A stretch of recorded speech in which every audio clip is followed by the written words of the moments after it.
Bueno, la semana pasada hablamos aquí con la presidenta comisionada del área correspondiente de la Comisión Reguladora del tema del registro obligatorio. Ya sabe que se ha determinado que haya un registro obligatorio de las líneas telefónicas y tuvimos aquí una conversación con Norma Solano, que habló de todo esto, habló de un conjunto de cosas relacionadas con el motivo por el cual se está haciendo este registro y el planteamiento que se está haciendo desde el gobierno federal sobre el asunto, y ahí está la entrevista larga sobre el tema, pero en algún punto de la conversación se le preguntó respecto a la vulnerabilidad de los datos que se entregan a las empresas telefónicas, en este caso por lo sucedido con Telcel. Y bueno, lo que aquí sucedió fue lo siguiente. Ella dio una explicación sobre lo que ocurrió con Telcel, que pues se empezó a registrar los datos de las personas en Telcel, y hubo algo que pues los puso a la luz, digámoslo así, se exhibieron, y a la pregunta que se le hizo a la comisionada, ella dijo que se había exhibido los datos del desarrollador, de quien estaba a cargo de establecer las condiciones tecnológicas de la telefónica para dar para proporcionar la plataforma necesaria y obtener los datos de las personas, de los usuarios. Y bueno, lo que ella dijo es que solo se había dado a conocer los datos de la persona que estaba desarrollando esto. Ignacio Gómez Villaseñor es un periodista que se ha especializado en ciberseguridad y es quien había revelado finalmente lo que ocurrió con Telcel hace algunos días, al inicio precisamente de este registro obligatorio. Y él, cuando supo de la entrevista y de lo que se dijo en este programa sobre la entrevista, él afirmó que la comisionada mintió porque no fueron las cosas como ella explicó. Y yo le agradezco a Ignacio Gómez Villaseñor que esté aquí para hablar de lo que primero vio en función de Telcel y de lo que fue la respuesta de la comisionada en este programa. Bienvenido, Ignacio, gracias por estar aquí.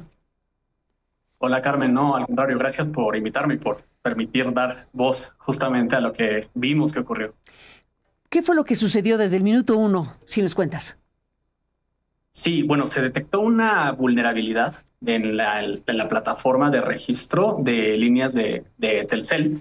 Esa vulnerabilidad mostraba los datos de todas las personas que estuvieran, bueno, que ya están en la base de datos de Telcel. Eso es importante, no eran las personas que ya habían hecho el registro, sino toda la base de datos de Telcel. Originalmente esa vulnerabilidad la reportó una cuenta que se dedica, como son especialistas en cuestiones de telefonía, se llama Telefonías Unlimited. Ellos me etiquetaron y ya yo di difusión al certificar que efectivamente la vulnerabilidad estaba exponiendo los datos de absolutamente todas las personas. Hice las pruebas técnicas verificando que sin ningún tipo de código arrojaba la información, solamente con introducir el teléfono de cualquier número Telcel.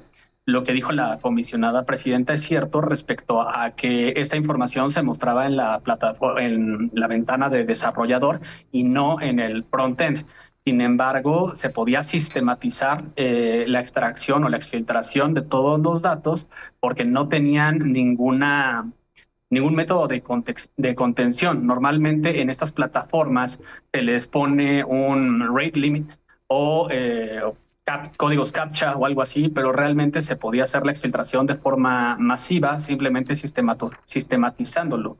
Estuvo así con esta vulnerabilidad desde el 9 de enero y se cerró, o bueno, hubo un primer arreglo el 10 de enero, fue un día y medio que estuvieron expuestos todos estos datos y la exfiltración masiva se puede realizar solamente en unas cuantas horas. El riesgo no era que tú vieras la información de otra persona, sino que ciberdelincuentes se dedican a buscar ese tipo de vulnerabilidades y podrían haber sistematizado la exfiltración de datos de todos, de toda la base de Telcel. Es importante decir esto, o sea, sí se podían visualizar los datos de terceros, no tenías que ser tú el dueño de esa línea. Y además, si bien yo di a conocer esta información, muchos especialistas hicieron las pruebas y están publicadas ahí en redes sociales de que es una realidad que se expusieron los datos de absolutamente todas las personas que son usuarios de Telcel, o al menos estaban expuestos, ¿no? Ya que se haya exfiltrado o no, pues eso depende o los únicos que tienen esa información sería Telcel. Sin embargo, Telcel, a través de su comunicación corporativa, también intentaron negar este punto, también expusieron la versión de que solamente se expuso los datos del desarrollador, lo cual ocurrió, pero cuando trataron de arreglar la primera vulnerabilidad y después dejaron todavía otra vulnerabilidad. Entonces, digamos que la verdad es que sí se expuso toda la información. A mí me preocupa que no transparenten este hecho porque además ya está plenamente documentado. E incluso yo en mis redes me comprometí con la Secretaría Anticorrupción y Buen Gobierno que si ellos me lo piden, yo les doy toda la información con todos los metadatos para que certifiquen que en realidad ocurrió esta vulnerabilidad y que se tiene que tomar con seriedad, porque si ya mintió Telcel al decir que no había datos de terceros expuestos, ¿cómo podemos confiar que efectivamente no se haya hecho una exfiltración masiva, ¿no? Eso es lo que me preocupa, porque pueden haber muchísimos casos de fraude y es más, ya se están lanzando plataformas falsas de Telcel para lanzar este tipo de fraudes. Entonces, sí creo que es muy peligroso que se esté manejando esta narrativa de que en realidad no ocurrió nada grave cuando de verdad yo creo que es uno de los peores casos de exposición de datos personales que ha enfrentado este país, sobre todo considerando que Telcel pues tiene más del 60% del mercado de telefonía. ¿Se tiene noticia de cuánto duró esta exposición? Al menos fue un día y medio, porque fue desde que lanzaron la plataforma el 9 de enero, yo lo reporté el 10 de enero y alrededor del mediodía fue cuando se hizo un primer parche. Entonces ahí es donde estuvieron expuestos los datos de todas las personas. En ese primer parche fue cuando lo hicieron mal y después ya arrojaba solamente la información del desarrollador, Jaso, como dijo la comisionada presidenta. Sí, porque dijo que todos que se conocían en el ambiente, entonces dio su nombre, Jaso. ¿Tú lo conoces? Sí. No, más bien yo creo que lo decía porque pues todo el mundo pudo acceder a esa información. Bueno, sí, más bien porque se vio su nombre ahí, más que fuera conocido él, ya se hizo conocido por esta razón. Es correcto. Y además pues también no es una práctica común poner esos datos personales, ni siquiera en entornos de prueba, ¿no? Que fue lo que también aseveró durante la entrevista. ¿Y qué habrá ocurrido entonces si no es usual? Porque la comisionada presidenta dijo eso, que era usual que los que hacían este trabajo pusieran sus propios nombres para probar. La verdad es que no sé qué esté ocurriendo ahí o por qué esté esta mentira. Yo me preocupa porque además quien está vigilando o quien podría hacer la sanción correspondiente, pues es la Secretaría Anticorrupción y Buen Gobierno, pero ya no hay una autonomía como parte de estas investigaciones después de que pues ya no existe el INAI. Entonces, el hecho de ser juez y parte creo que es preocupante. También es cierto que creo que hay una responsabilidad por parte o no creo, lo sé, por parte de la Comisión Reguladora de Telecomunicaciones, porque ellos en los mismos lineamientos técnicos están mencionando que ellos son responsables de auditar las plataformas de las empresas de telefonía. Entonces, si bien es cierto que la investigación está por parte de la Secretaría de Anticorrupción en el tema de protección de datos personales, la misma CRT tenía que vigilar que las plataformas estén en óptimas condiciones.